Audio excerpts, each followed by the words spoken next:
tengok, ada raksasa. Muka dia sangat seram. Jom, kita lari. Hah? Kenapa mereka lari? Kesiannya awak. Awak lapar ke? Jom, ikut Yen balik rumah. Kenapa awak nampak sedih? Jangan risau. Malam ni, awak tidur di sini.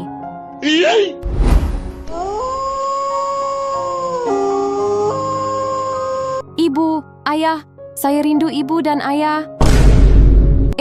Awak boleh bercakap. Sebenarnya saya manusia. Dulu, saya sangat nakal. Saya selalu buat ibu dan ayah marah.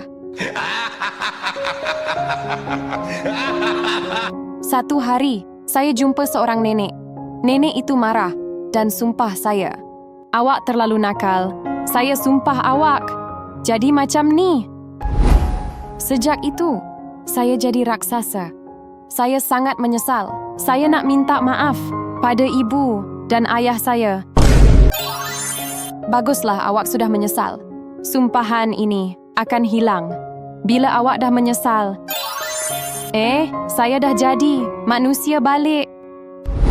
Ibu, ayah, maafkan saya. Saya janji akan jadi anak yang baik. Kita mesti dengar cakap ibu bapa. Tekan like kalau setuju.